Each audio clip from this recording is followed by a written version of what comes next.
यहाँ भवन नहीं बना है, यहाँ विश्वविद्यालय बना है। ये अवसर है मेरे लिए, मैं इस विश्वविद्यालय की स्थापना की प्रथम जो नींव की ईंट 18 अक्टूबर 2018 को जब यहाँ माननीय मुख्यमंत्री जी आए थे और जब नींव की ईंट यहाँ पड़ी थी तो मुझे भी उसका गवाह होने का एक मौका मिला था।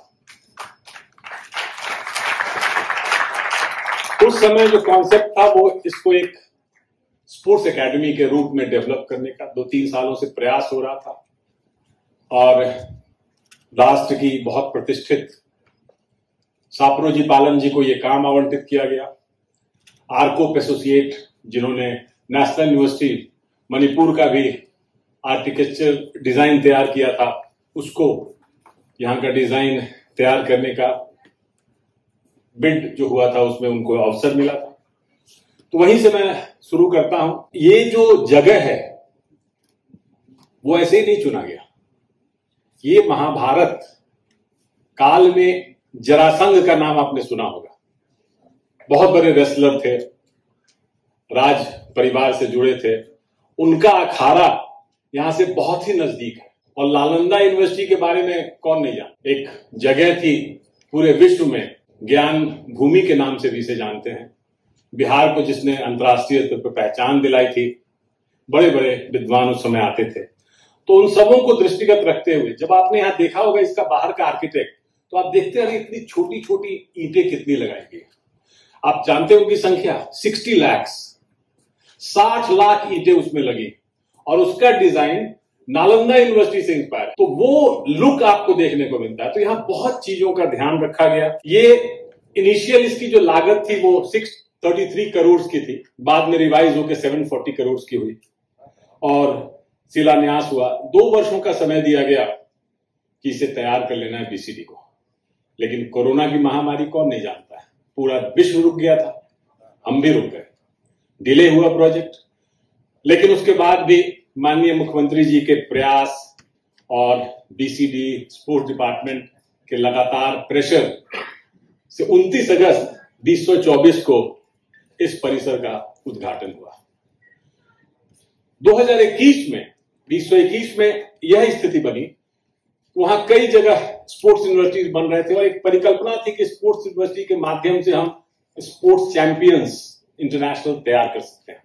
तो हुआ कि बिहार इसमें क्यों पीछे रहेगा, तो स्पोर्ट्स यूनिवर्सिटी सामने आया। तो स्पोर्ट्स यूनिवर्सिटी भी बड़ा ही हिस्टोरिक वो समय था। जो निर्धारित समय था ओलंपिक्स का 2020 टोक्यो ओलंपिक्स का, कोरोना के चलते नहीं हो गया, नहीं हो पाया। बहुत रेस्ट्रिक्शंस के साथ 2021 में ओलंपिक्स का आयोजन टोक्यो में हुआ। वहां बहुत सी सावधानियां बरती गई। 23 जुलाई से 8 अगस्त तक ओलंपिक्स का आयोजन। इस यूनिवर्सिटी का बिल 26 जुलाई को ठीक ओलंपिक के बाद, ऐसा निर्देश था माननीय मुख्यमंत्री जी का कि इतना बड़ा इवेंट हो रहा है और हमको बनाना है इसको इस विश्व स्टैंडर्ड, तो इस ओलंपिक काल में ही सारा काम हम कर लेंगे। 23 जुलाई से ओलंपिक स्टार्ट हुआ। 27 जुलाई को इसका बिल असेंबली में पास हुआ। 7 अगस्त यहां एथलीट कुणाल बैठे हैं, क्यों इंपॉर्टेंट था? 7 अगस्त 2021 नीरज चोपड़ा ने गोल्ड मेडल लिया पहला। और 8 अगस्त को ये हमारे फागू चौहान साहब उस समय माननीय गवर्नर थे, उनका हस्ताक्षर हुआ और इस विश्वविद्यालय की स्थापना का रास्ता साफ हुआ। तो आप समझ सकते हैं कि इस यूनिवर्सिटी को बनाने के पीछे कितनी बड़ी सोच थी, कितना बड़ा प्रयास था और आगे के लिए कितना कठिन मार्ग दिया गया कि हमें बनाना है इसको वर्ल्ड क्लास है। हमें जाना तो वही है जो हमारे लिए निर्धारित है। जब बात राजगीर की होगी, बात नालंदा के बगल की होगी, बगल में हमारे एक यूनिवर्सिटी है नालंदा यूनिवर्सिटी, वो अपने पुराने गौरव को हासिल करने की फिर से कोशिश कर रहा है। तो हम पीछे नहीं रहेंगे। इतने फ्यूचर रेडी, इंडस्ट्री अलाइन और ग्लोबली कॉम्पिटिटिव सर ने ये कहा। हिंदुस्तान में जो अन्य स्पोर्ट्स यूनिवर्सिटीज हैं उसके साथ पैरिटी तो रखनी है, लेकिन हमको अपने को डिफरेंशिएट करना है, हमको एक अलग दिखना है, हमको बेस्ट देना है। नेशनल गेम्स हुआ और हमारे यहाँ खेलो इंडिया होना है।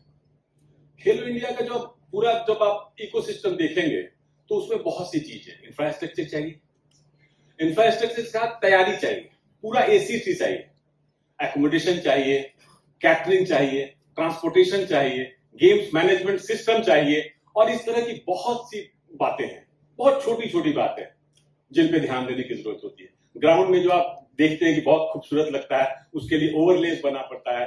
ओवरलेस बनाने के बाद उसका हम बीओक्यू तैयार करते हैं, बिड में जाते हैं, कंपनियां आती हैं, तब जाके किसी को वो काम दिया जाता है। तो ये सब जो काम है वो कैसे हम इस यूनिवर्सिटी के माध्यम से वैसे प्रोफेशनल्स तैयार करें, यह देखने की जरूरत है। आईआईएम रोहतक ने एक स्पोर्ट्स मैनेजमेंट का कोर्स शुरू किया है।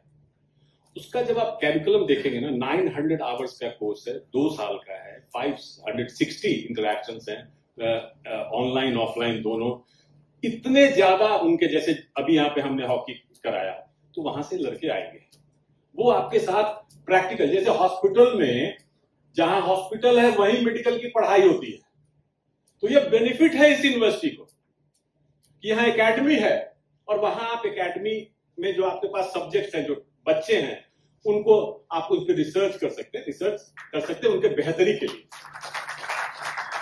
बहुत से जगहों पे ये लगे हुए हैं एंथ्रोपोमेट्रिक के लिए और बायोमैकेनिक्स के, वो खुल नहीं पाता है उनके, वो वहां उसको चलाने वाले लोग नहीं हैं।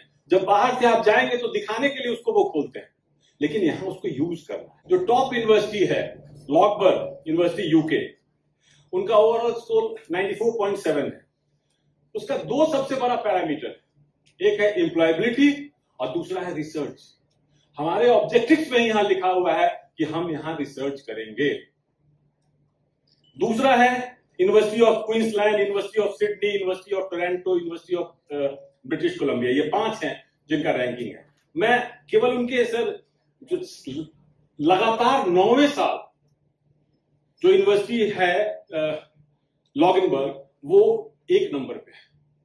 तो क्यूएस के जो वाइस प्रेसिडेंट है उन्होंने उसके लिए बोला, Loughborough has become synonyms with high performance not just on the field but in shaping the very science, business and culture of sports world wide.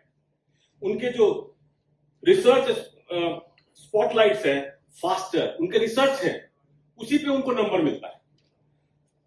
Faster, healthier, longer, the coach athlete relationship, ये सब research का subject है। Safeguard young people in sports, para sports against stigma. Para, हम थोड़ा सा अपंग हो जाते हैं तो एक स्टिग्मा के साथ जीते हैं। पारा स्पोर्ट्स के माध्यम से उसको ताकत देनी है, उसको आगे बढ़ाना है। Cricket and other game safety measures. आप क्या पता है कि क्रिकेट में जो बैट्समैन है, पहली बार हेलमेट कब लगाया था? 1978 में। वो भारी भारी हेलमेट, तो वो रिसर्च करके उसमें सेफ्टी मेजर्स को बढ़ाते हैं, कैसे वो क्रिकेट प्लेयर्स फ्रेंडली बनाते हैं, कम भारी हो, इंजरी कम से कम हो। तो इसके लिए लगातार रिसर्च चलता है। उनके जो कोर्सेज हैं कुछ, वो मैं सब बता देता हूं। School of sports exercise and health sciences, national centre for sports and exercise medicine, Peter Harrison centre for disabled sports, centre for lifestyle medicine and behaviour, sports technology institute, institute for sports business. ये सब तरह के courses हमें लाने होंगे, और जितने भी नए तरह के हैं, स्पोर्ट्स जर्नलिज्म हो, लीगल हो, फिजियोथेरेपी हो, न्यूट्रिशन हो, नंबर्स, उन सबों को, उसके लिए डिप्लोमा के कोर्सेज, सर्टिफिकेट कोर्सेज, ये आपको शुरू करना होगा जितनी जल्दी हो सके। और मैं समझता हूं कि आप अपने फर्स्ट बर्थडे भी अगर आप करें 29 अगस्त को, तो ये बहुत अच्छा होगा। अभी बस मैं 2 मिनट और समय लूंगा सर। कल आईओसी का इलेक्शन था, इंटरनेशनल ओलंपिक कमेटी का, तो उसमें पहली बार एक वुमेन प्रेसिडेंट बनी, और वो फॉर्मर एथलीट हैं, फर्स्ट अफ्रीकन है जिनको आईओसी की कमान दी गई। 7 टाइम्स ओलंपिक्स में उन्होंने गई हैं, स्विमिंग में उन्होंने 7 मेडल लिए हैं। उनका मैनिफेस्टो क्या था इलेक्शन का, पढ़े में तो भारत यंगेस्ट 41 साल, ये 41 इयर्स यंगेस्ट। तो मैनिफेस्टो था, harness the power of sports. कितनी बड़ी बात है, पावर ऑफ स्पोर्ट्स समझना होगा। सॉफ्ट पावर है, दुनिया को जीत सकते हैं आप स्पोर्ट्स के माध्यम से। Maximize collaboration and engagement, MoU करना होगा वर्ल्ड यूनिवर्सिटीज के साथ, सबसे कोलैबोरेट करना होगा, एकेडमीज के साथ जोड़ना होगा, उनसे जुड़ना होगा, उनकी अच्छी चीजों को आत्मसात करना होगा और लेके आगे बढ़ना होगा। चैंपियन सस्टेनेबिलिटी, चैंपियन बन जाता है, ऊंचाई पे आप चले जाते हैं, वो चलो मेहनत तो है, लेकिन उस ऊंचाई पे बने रहना बहुत बड़ी बात है। उसके लिए और ज्यादा मेहनत करने की जरूरत होती है, पागलपन की हद तक मेहनत करना पड़ता है और आप करेंगे।